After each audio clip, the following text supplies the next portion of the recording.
Hello people, and welcome to Crypto Exposed. Here is XRP price if US banks use XRP for domestic settlements. Okay guys, let's get into it. Okay, something I wanted to clear up here because I do think a lot of people get this misconstrued, and so something that I thought I'd cover off just so people have a bit of a better understanding here. So let's get into it.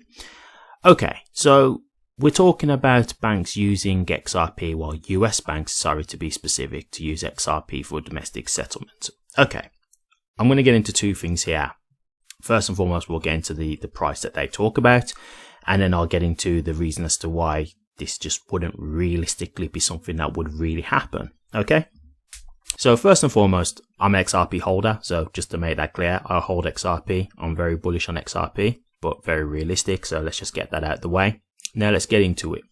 Okay, the price in regards to what it could reach. So I'm not going to beat around the bush. Like they've said here that it could get up to $35. Okay, now look, I'll say this. I don't mind covering like analyst price predictions and prices if, like, you know, XRP was to take, for example, a percentage of Swift's volume and stuff like that. But the one thing I will say, it's very hard to really quantify what it would do to the price. Like nobody really knows what it would do. So we can kind of do these kind of equations and guesstimates and a bit of moonboy maths, but realistically nobody actually knows what it would do for the price, to be honest with you.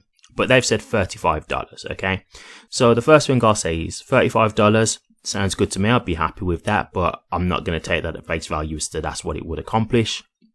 So although I do think it sounds good, to me, there's no guarantee that that's the price that XRP would reach on the back of this utility. Okay, so the next thing I want to get into is why I don't really think this is likely. Okay, this is what a lot of people, you know, get misconstrued with XRP. They just think about it being a bridge currency, so they just think, you know, it's fast, it's cheap, whatever. Okay, if you're thinking about what XRP does, its use case, its primary use case that they put forward right now, it's obviously acting like a bridge currency for cross-border payments, right?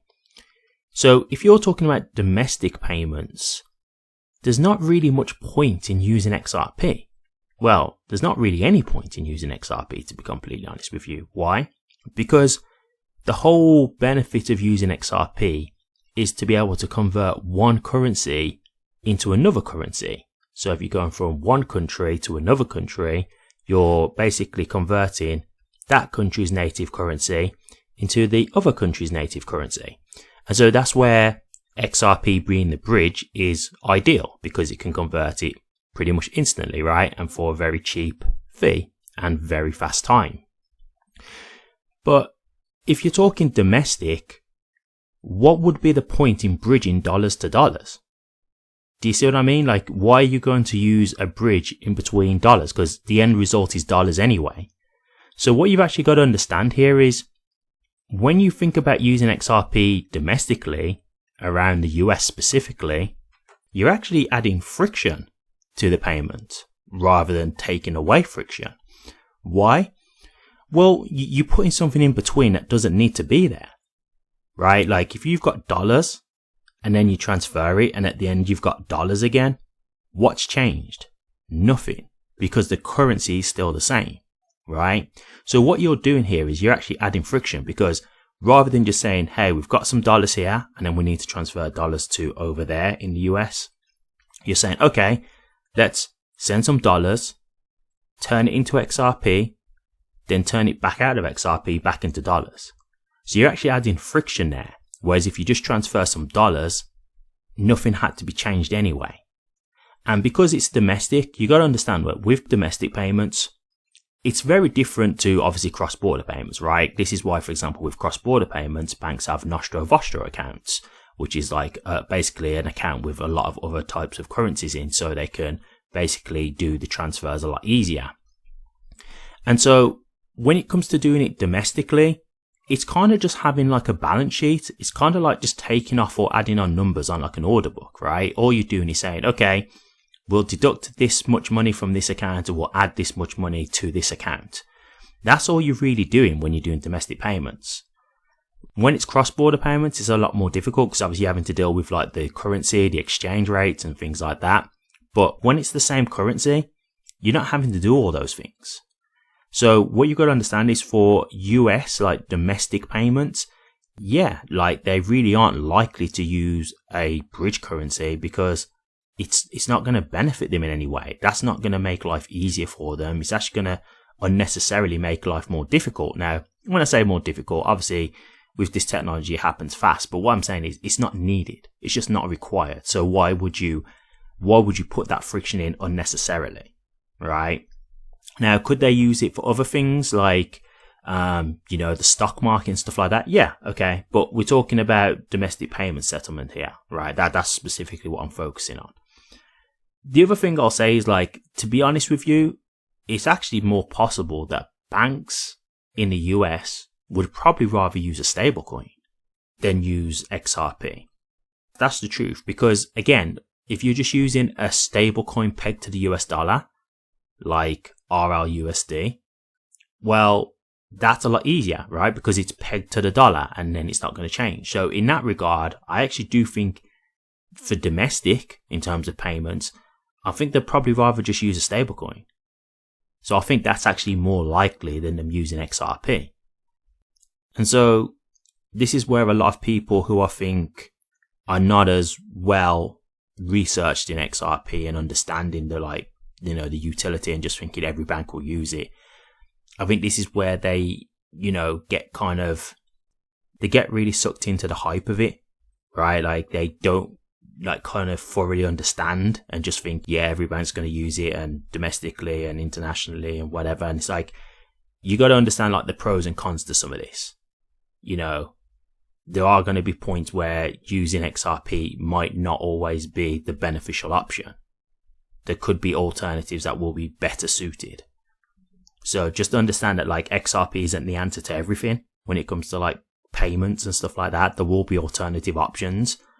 And in this scenario, I actually think a stablecoin would probably be, for a lot of banks and stuff, I actually think a stablecoin would be the preferred option. Now, this is where Ripple could still hugely benefit, because if it's RLUSD, and if it's on the XRP ledger, because they do also have RLUSD on Ethereum, but if it's on the XRP ledger, then yes, XRP will still greatly benefit from that. But yeah, this is where it comes to, is it RLUSD they would choose? They could choose USDC, they could choose USDT, Tether. So there's other options, right? But yeah, you just got to understand that there's more to it than just XRP. But I will say this, when it comes to cross-border payments, yeah, XRP would be the better method in a lot of scenarios. So this isn't to just be completely negative. It's just to show you guys the reality of the situation, right? Because I know a lot of people see these kind of things and they get very excited. And even just in terms of the price, they hear about price going up because of this stuff and just think, yeah, that's great. But yeah, you just got to understand a lot of this is like guesstimates, and some of it's not very well researched in what they're saying. So some of this is just for like engagement. Do you know what I mean? Some of these posts are just for engagement, literally. They know that if you see something like this in the title and they're telling you a price, it's something that straight away you're going to want to see, because it means that, it's going to help you get more money. So obviously straight away you're going to be interested in it. So just try to, do your own research as well so you can understand these things, because you'll start to see that some of this stuff, some of these articles, they're not always really that informative or helpful. Some of them are kind of just like, they're just kind of there for a bit of hype, not really any substance to it. And you'll see that like some of it doesn't even, it kind of falls short when you really start to kind of critically think about it all. So yeah, not really likely this would happen, to be honest with you. And also the price prediction, we can't really say what it would equate to, because you don't know. Because when